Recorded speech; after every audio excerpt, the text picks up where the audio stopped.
Naibu Rais Kithure Kindiki anatoa wito wa kutoingizwa siasa katika shughuli ya kitaifa inayotarajiwa ya utoaji chanjo ya mifugo mwezi Januari mwakani, akisema hiyo ni chanjo ya kuzuia maradhi. Kindiki amesema shughuli hiyo inanuia kuimarisha uuzaji wa nyama ya mifugo nje ya nchi na kuwa 10% pekee ndio inayofika kwenye soko la kimataifa, hali hii ikichangiwa na ukosefu wa chanjo ya kutosha.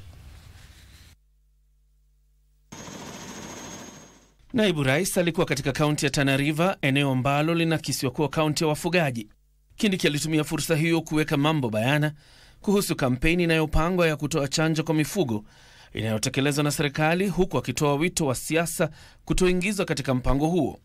Mradi huu vilevile ni mradi wa hiari, sio wa lazima, na tunaomba wananchi wote washirikiane ili tuhakikishe ya kwamba mifugo wetu wamepata chanjo ili quality ama bei ya mifugo yetu iende. Kindiki amesema serikali inanuia kuongeza uzalishaji wa nyama pamoja na bidhaa nyingine za mifugo humu nchini, kwa vile soko la bidhaa za humu nchini katika masoko ya kimataifa imeanza kudorora.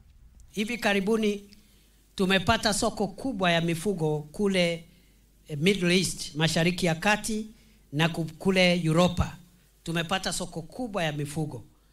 Lakini mataifa ya kigeni yametuambia ili mifugo yetu, nyama yetu na mifugo yetu ikubalike, lazima tuwe tumechanja mifugo yetu kwa ujumla, kwa sababu tumekuwa tukichanja lakini 10% tu ya mifugo ya Kenya ndio imechanjwa. Naibu Rais aidha alitangaza mipango ya serikali ya kuwapeleka polisi 200 wa akiba katika sehemu zinazoshuhudia visa vya utovu wa usalama katika kaunti hiyo ili kupiga jeki uwepo wa maafisa wa usalama gatuzini humo. Nimekuja hapa kuhakikishia kwamba tutapeana na tutatimiza ile ahadi tulitoa mwaka ujao ambao tunaangukia mwezi ujao. Tutapeana polisi wa akiba, National Police Service 200 hapa Tana River ili kuongeza mambo ya amani na kuzuia wizi wa mifugo hapa. Huku akitoa wito wa umoja, viongozi walioandamana na naibu wa rais walimpongeza Rais Ruto kwa kushauriana na viongozi wazoefu wa kisiasa, ambapo wamewajumuisha katika serikali jumuishi, jinsi ilivyoshuhudiwa kupitia mabadiliko katika baraza la mawaziri hapo jana. Na Mheshimiwa naibu wa rais amesema hapa, a fact that where we are today as a country, unga umeshuka kutoka 200 na mpaka 110, 12 ama 30. Sivyo?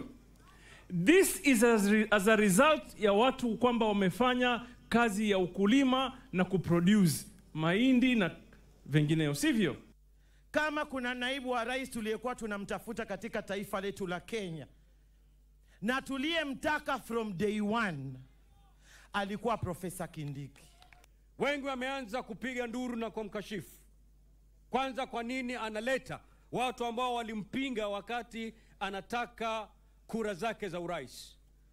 Lakini sisi tunataka tuambie hivi kwamba kura mashindano ya urais iliisha mwaka wa 2022.